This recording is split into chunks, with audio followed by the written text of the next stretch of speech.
Hey everybody, it is Wednesday, June 16th, and I'm going to go over some charts. Again, I'm going to go over gold, silver, US dollar, and Pan American silver.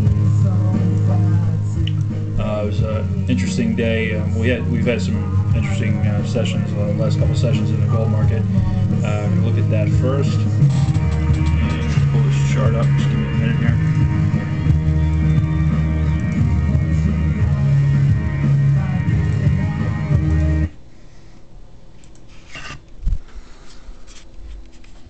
Okay. Here we go. Here's the gold chart. Gold was down about $5.20 today, or 0.42%. Did close above the 18-day moving average still, and we still have a pattern of higher highs and higher lows. You can clearly see that in pretty much any time frame. As you go over here, there's a higher high, higher low, higher high, higher low, and basically until you take out what you could say even about approximately 1198 to the downside, you still have that pattern still remains intact. The problem with that is the 18-day is 1218, so entering a trade right now gives you a decent amount of downside. If you enter now, you could hold it to 1198 and still be right. That's why using risk management, it may not be the best thing to do. Is there anything bearish in this chart? Anything bearish? You're above the 18-day, you're above the 45, you're above the 100. You have the stochastic is at a 59 and 60 reading. There's nothing bearish here. If you want to short a market that's making higher highs and higher lows, and can't even work off a overbought condition and have the stochastic come down, you're more than welcome to do it, but you're going to lose a lot of money doing that, and it's not really a good strategy. You want to buy markets that are making higher highs and higher lows, and that are above the 1845 and 100-day moving average. So even though gold was down today, and there's a lot of skepticism right now in the gold market, that's actually what you want to see from a market that's about to make new highs. You have a inverse head and shoulders pattern also that's setting up here in the gold market in the shorter time frame, with the target with the support level at 1170, and you have the left and right shoulder at approximately 1250. So that would give you another 80 points of upside, or roughly 1330 on the dollar gold.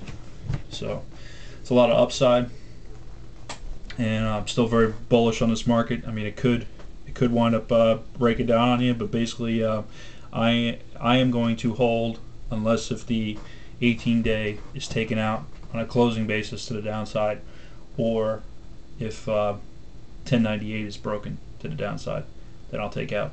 I'm in the money. I bought longer term calls. I think I bought September calls for gold. I bought it when it was trading at about 1180 something, and I mean, I'm up a little bit, very very little, but just because the volatility has been coming down. So what I really should have done, what you should do when the volatility is high and you want to go long options, you should do a call spread and buy an option lower price and sell the higher priced option, so you can make the spread in between, and you don't get hit as hard with the volatility, because you're going to lose the volatility on both options, so it'll make up for it a little bit. So that just gives you an idea for a strategy for call spreads.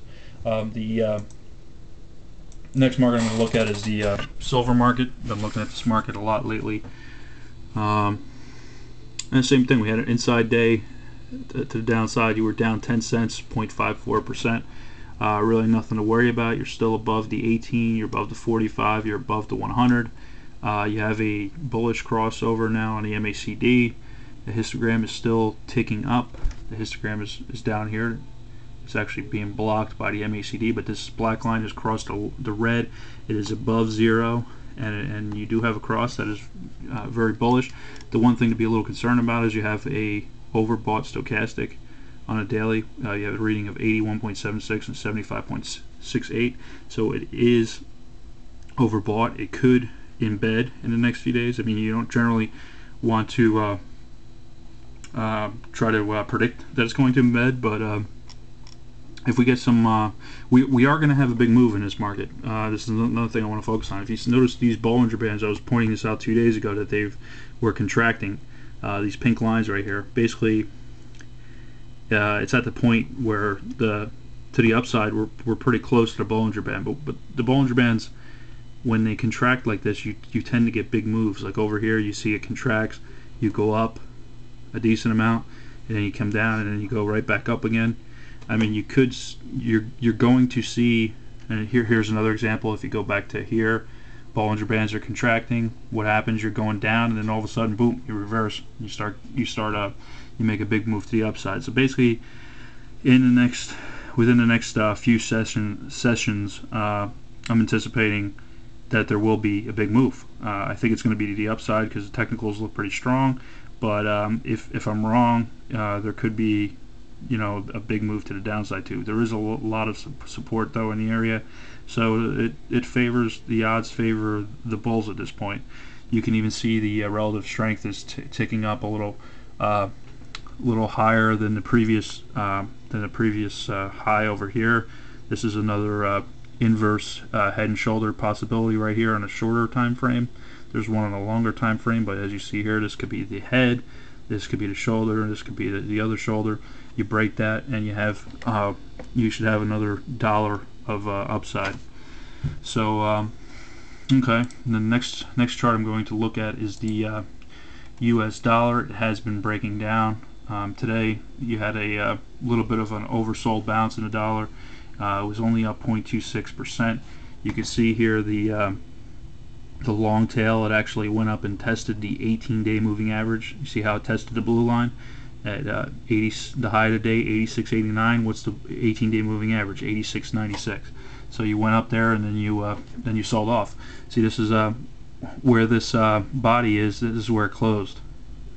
So it went much higher. So that isn't too good of a candle. And I'm expecting more downside in this market. You do have the stochastic is starting to work down into an oversold condition. You have a 15 and a 31 reading. Like I said last week, if you watch my videos, I pointed out this negative divergence on the MACD. We were making higher highs, but we did not have a higher high on the MACD. I also pointed out that on the RSI, the same thing happened. You can see it lines up perfectly here. See, on this high, the RSI is here, and on this high, the RSI is only here. So this is where I started to get bearish up here. I thought that this was a false breakout pattern, and basically what I'm looking for is you can see right here, if you kind of draw a line right in here, I mean, I think it's going to test that 83 area, which would be the 100-day moving average. So that's a pretty big drop from here, and that should be able to propel the gold and silver markets as the dollar comes in. It looks like there's you're getting the disconnect from the gold market and the silver market and the dollar. Before, when the market started to bounce a little bit, gold was getting hit a little bit because it was a safe haven, and now it's not really. Now it's being treated more as an inflation play, and I expect that to happen more as the dollar continues to retreat. The other market I'm going to look at is Pan American Silver, but I'm going to look at that in the next video.